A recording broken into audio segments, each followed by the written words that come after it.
자, 이번 주 22과입니다. 그리스도인으로 불리다. 사도행전 9장에서 사울이 회개를 합니다. 사도행전 9장 22절에 보니까 사울은 힘을 더 얻어 예수를 그리스도라 증언하여 다메섹에 사는 유대인들을 당혹하게 하니라 라고 이야기합니다.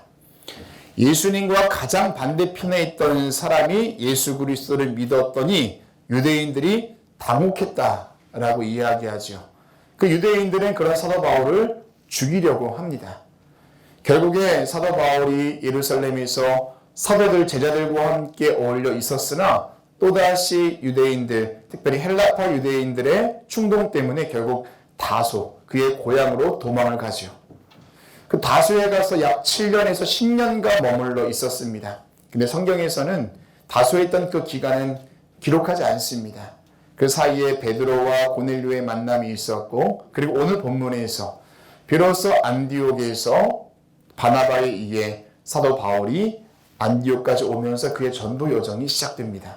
사도 바울이 예수님 만나자마자 그 즉시 전도 여정이 시작된 것이 아니라 그 사이에는 약 10년간의 시간이 존재했다라는 것입니다. 오늘 본문에 보면은 사울이 다소에서 안디옥까지 왔습니다. 이제 바나바는 사울과 함께 1년간 안디옥 교회에서 성도를 가르칩니다. 이때 안디옥에 있던 제자들이 처음으로 그리스도인이라 호칭을 받았다라고 이야기하죠. 여러분, 이 안디옥은 훗날 사도 바울의 전도 여정에 있어서 가장 중요한 거점이 됩니다. 우리 교회 선교사님들도 보면 1년에 한 번 정도는 우리 교회 오셔서 선교 보고를 하시잖아요.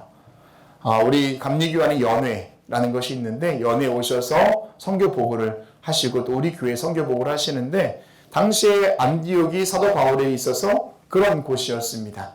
선교 여정을 마치고 안디옥에 와서 선교 보고를 하고 또다시 선교지로 나가고 그런 곳이 바로 안디옥입니다. 여러분, 유인물에 보시면 수리아 안디옥에 대해서 기록하고 있죠. 수리아 안디옥. 수리아 안디옥은 튀르키예 남쪽 시리아 국경 근처에 위치한 역사적인 도시로 튀르키예와 메소포타미아, 가나안 땅, 이집트를 잇는 육상 교통의 요지였습니다. 초기 기독교 핍박 때 기독교인들이 정착한 곳 하나이며 로마의 전략적 요충지로서 정치, 경제, 문화적으로 발전한 부유한 도시였고 현재 지명은 안타키아입니다. 자, 우리가 항상 안디옥을 볼 적에 무엇을 우리가 기억해야 하죠? 안디옥에 있는 안디옥 개신교회. 여러분 잘 알고 계시겠지만 한번 글로 써져 있는 글을 한번 다시 한번 보겠습니다. 제가 읽겠습니다. 시리아와 국경을 맞이한 안디옥 개신교회는 광림교회에 의해 2000년 6월 29일 옛 프랑스 대사관 건물을 리모델링의 교회로 설립되었습니다. 이는 사도 바울의 선교 유적이 있고 이방 선교의 기지가 됐던 역사성에 비해 극소수의 정교회와 가톨릭 교회만이 기독교 역사를 이어오고 개신교회가 거의 전무했던 상황에서 안디옥 최초의 개신교회를 세운 역사적인 사건입니다. 안디옥의 지역교회로서 자리잡고 공식적인 선교 활동을 이어왔으며 시리아와 인접한 지리적 특성을 통해 시리아 난민들에게 음식과 의복을 제공하고 아이들에게 튀르키예어, 아랍어, 영어 등을 가르치는 사역에도 힘써 왔습니다. 안타깝게도 2023년 2월 6일 지진으로 인해 무너졌지만 외곽 지역에 있는 임시 예배 초소에서 매주일 예배를 드리고 있습니다. 자, 우리가 항상 안디옥을 볼 때에는 거기 우리 교회가 있지, 안디옥 개신교회가 있지, 함께 같이 기억하시면 좋겠습니다. 자, 그런데 여러분 성경에 보면은 안디옥이라는 이름이 꽤 많이 등장을 합니다. 우리가 잘 알고 있는 지금 현재 바울이 머물러 있는 수리아 안디옥, 또 바울이 1차 전도 여정 중에 어디를 가지요? 비시디아 안디옥에 갑니다. 안디옥이라는 이름은 헬레니즘 시대에 셀류쿠스 왕조에 의해서 붙여진 이름입니다. 알렉산더 대왕이 죽은 뒤에 이제 그 장군 4명이서 각자 땅을 나누어 가지는데요. 이때 셀류쿠스 왕조가 자신의 아버지 안티오쿠스를 기념하면서 여러 도시에 안티오케이아라는 이름을 붙입니다. 그래서 안디옥이 되었는데요. 그래서 성경에 수리아 안디옥, 비시디아 안디옥뿐만 아니라 이 지역에는 안디옥이라는 이름을 가진 도시가 16개 이상 존재합니다. 자, 그래서 안디옥이라는 이름이 여러 개 있는 거는 이런 이유 때문이구나. 여러분 기억하시면 좋겠습니다. 여러분 이스라엘도 그런 지명 가진 도시가 있죠. 어디가 있을까요? 빌립보가 그렇고요. 가이사랴가 그렇습니다. 황제를 기억하기 위해서 만든 도시가 있습니다. 자, 이 안디옥의 사람들이 예수를 믿고 세례를 받고 그리스도인이다 라고 이름을 불리기 시작했습니다. 자, 그 이유가 무엇일지 함께 속회를 통해 은혜를 나눌 텐데요. 자, 그 첫 번째 제목 같이 한번 읽어보겠습니다. 예수 그리스도를 따랐기 때문입니다. 네. 여러분, 사람들이 왜 종교를 가질까요? 우리는 예수 그리스도를 믿는 사람들이지만 왜 사람들이 종교를 가질까요? 보다 나은 삶, 안정과 위로와 뭔가 소속감을 위해서 종교를 찾습니다. 소속감은 어떤 거냐면 외로움과 고립감에서부터 벗어나고자 이제 무리들을 찾으려는 욕구에서 종교를 찾습니다. 또한 내면의 평안을 위해서 종교를 찾습니다. 삶의 고통과 상실과 불안과 두려움을 좀 덜어내고자 종교를 찾습니다. 또한 초월적인 존재에 대한 기대감 때문에 종교를 찾습니다. 죽음 이후의 삶과 운명과 기적과 보호에 대한 기대감 때문에 종교를 찾습니다. 도덕적인 기준 때문에 찾습니다. 삶을 잘 살기 위한 도덕적인 가르침을 얻기 위해서 종교를 찾습니다. 또한 왜 사는가? 철학적이고 실존적인 물음의 답을 찾고자 종교를 찾습니다. 철저하게 인간 중심, 나 중심에 의해서 종교를 찾는다라는 거죠. 근데 그리스도인들은 그렇지 않습니다. 내가 중심이 아니라 무엇이 중심입니까? 하나님이 중심입니다. 그리스도를 따르는 사람, 이게 바로 그리스도인입니다. 그리스도를 따르는 사람. 자기 중심이 아니라 하나님 중심으로 사는 사람들. 내 안락과 평안과 축복이 아니라 하나님을 예배하고 찬양하는 것이 목적인 사람들.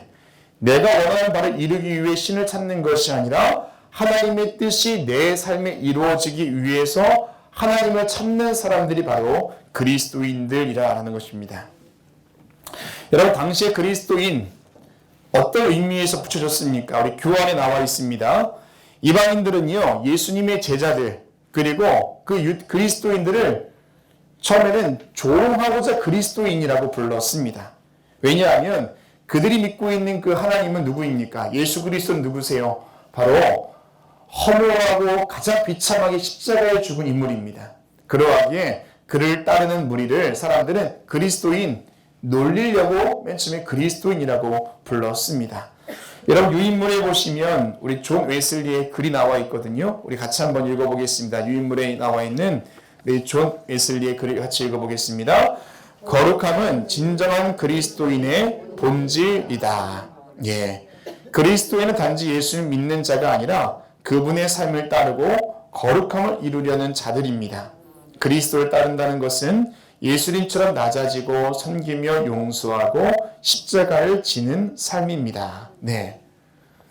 이런 삶이 바로 그리스도인이라는 겁니다. 당시 안디옥에 있던 수많은 사람들이 이러한 삶을 살았을 때 사람들은 그리스도인이다 라고 불렀을 때 처음에는 놀리려고 불렀으나 진정한 그리스도인으로 거듭나는 그들의 모습을 우리가 볼 수 있습니다.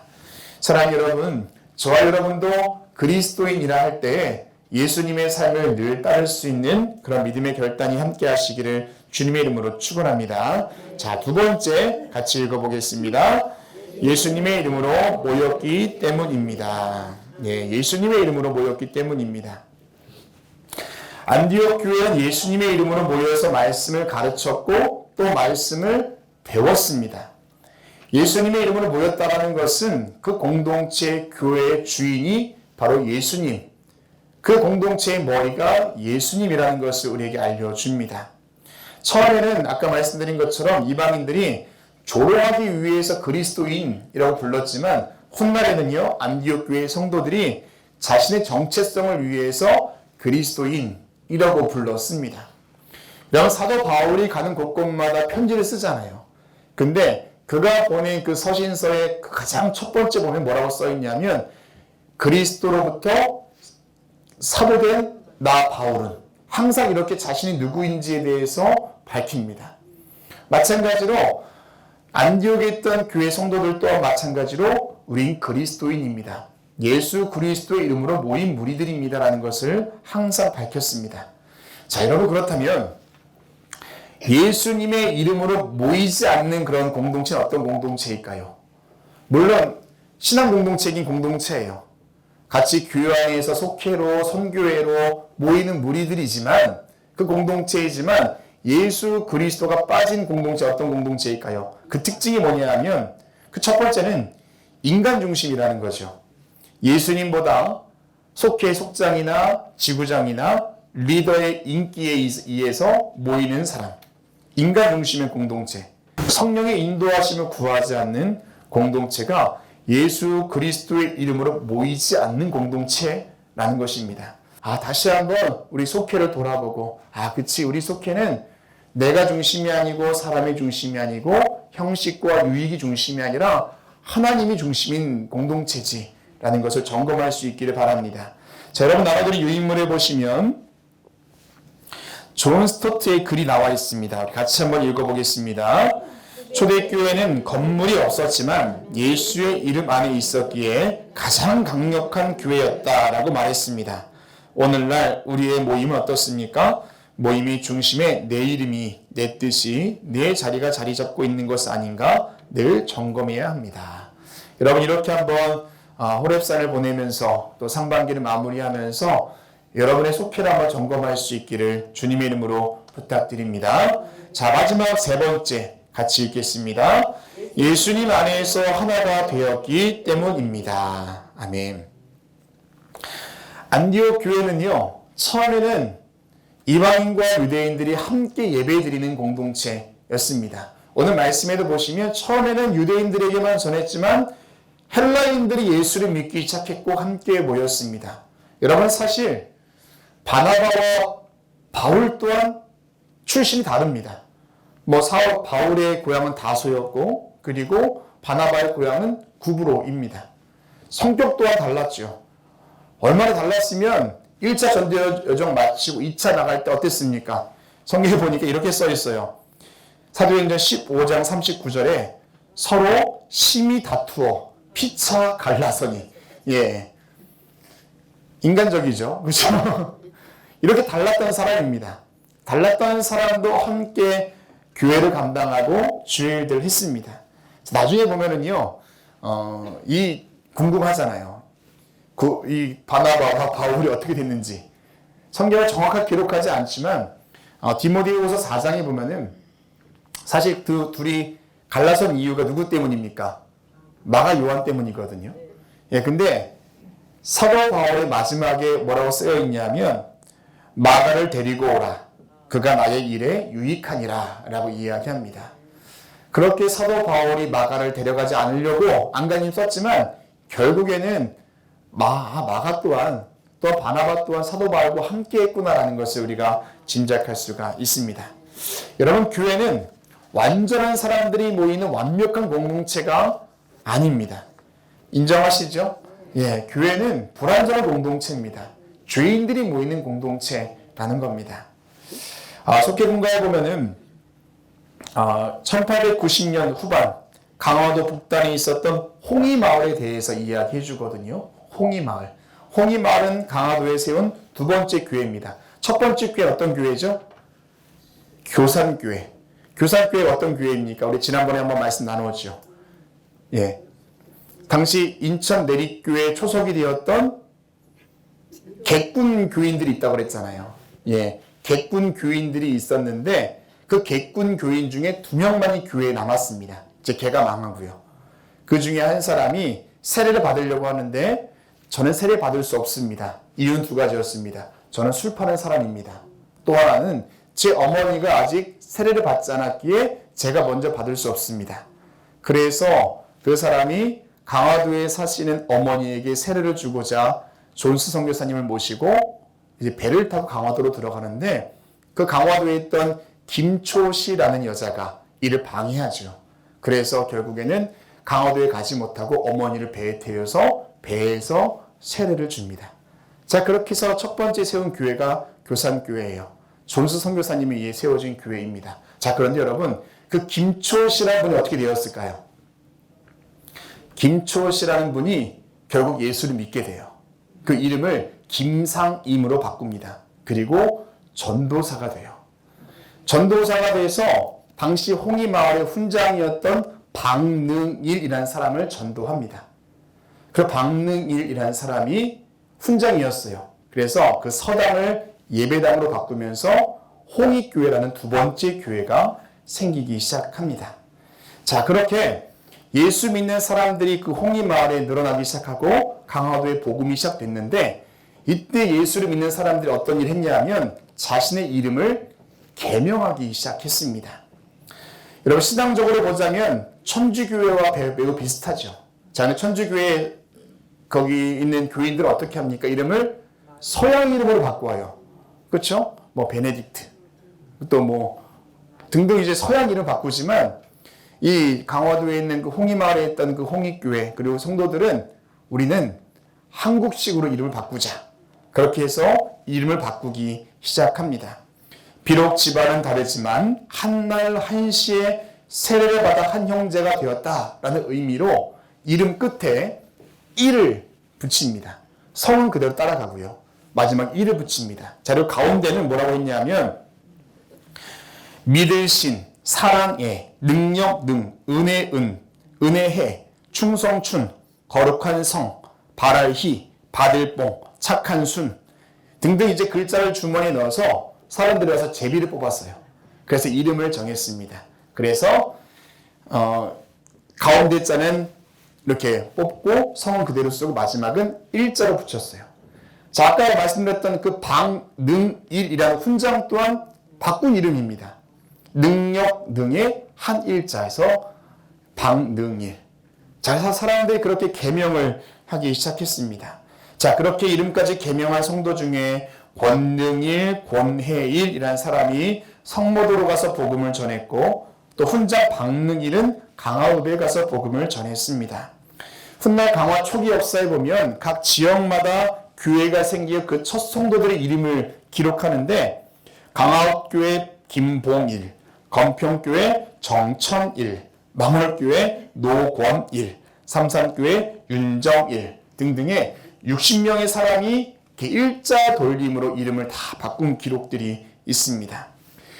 제가 얼마 전에 들은 이야기인데, 지금 북교회 담당하시는 김우진 목사님의 할아버지 이름이 이렇게 돌림자로 바꾼 개명한 이름이시더라고요. 강화에서 이렇게 이름을 바꾸신 분이시더라고요. 자, 근데 문제가 있습니다. 뭐가 문제일까요? 족보가 꼬이는 거예요. 그렇죠? 우리 사람들은 뭐 이름에 따라서 뭐 삼촌, 할아버지 이렇게 불리는데 족보가 꼬이기 시작한 겁니다. 그래서 예수 믿지 않은 사람들이 당시에 예수 믿는 사람들을 뭐라고 불렀냐면, 니들은 굉장히 몰상식하고 무례하다. 그래서 항상 검은 옷을 입고 다녔거든요. 그러니까 늘 생활하기 편하려고 검은 옷 입고 다녀서 사람들을 검은 개 그렇게 불렀다고 합니다. 자, 예수를 믿은 사람들이 이름을 바꿔가며 나는 그리스도인입니다. 그렇게 한국 교회가 시작됐고, 강화도에 이제 교산교회, 홍익교회, 그리고 이제 읍으로, 그리고 여러 가지 섬으로 교회들이 생기기 시작했습니다. 여러분, 적용 부분에 보시면 이렇게 써 있습니다. 그리스도인으로서 자부심을 느낀 적이 있으십니까? 삶의 기준은 무엇이며 누구를 따르며 살아가고 있습니까? 항상 여러분의 삶에 나는 그리스도인이지, 나는 예수를 믿는 사람이지, 또 우리 교회 안에 익숙한 이름이 있죠? 나는 성도지, 구별된 사람이지 라는 것에 대해 항상 자부심을 가지고 항상 여러분의 삶의 자리에서 부끄럽지 않은 성도, 그리스도인으로 살아가는 저와 여러분 되시기를 주님의 이름으로 축원합니다. 우리 광림교회 모든 속회마다, 그리고 무엇보다 우리 광림교회 우리 모든 속장님들 가운데 먼저 그렇게 살아가는 믿음의 결단이 함께 하시기를 주님의 이름으로 축원합니다. 기도하겠습니다. 그리스도인이란 이름이 오늘 우리에게도 여전히 있는 줄로 믿습니다. 예수 그리스도를 따르는 사람, 예수 그리스도의 이름으로 모이는 그 무리의 공동체, 무엇보다 예수 그리스도의 이름을 늘 자랑하고 그 안에서 하나된 공동체의 일원으로서 우리가 늘 언제나 그렇게 살아갈 수 있도록 인도하여 주시옵소서. 하나님, 이제 호렙산 기도회가 시작됩니다. 아버지 하나님, 나 혼자 개인 은혜 받는 것이 아니라 우리 속회가 함께 은혜 받도록 우리 속장님들에게 은혜 도와여 주시옵시고 믿음의 결단으로 호렙산 맞이하도록 인도하여 주시옵소서. 우리 상반기 동안 지켜주신 것 감사를 드립니다. 모든 영광 받아 주시옵소서. 예수님의 이름으로 기도합니다. 아멘.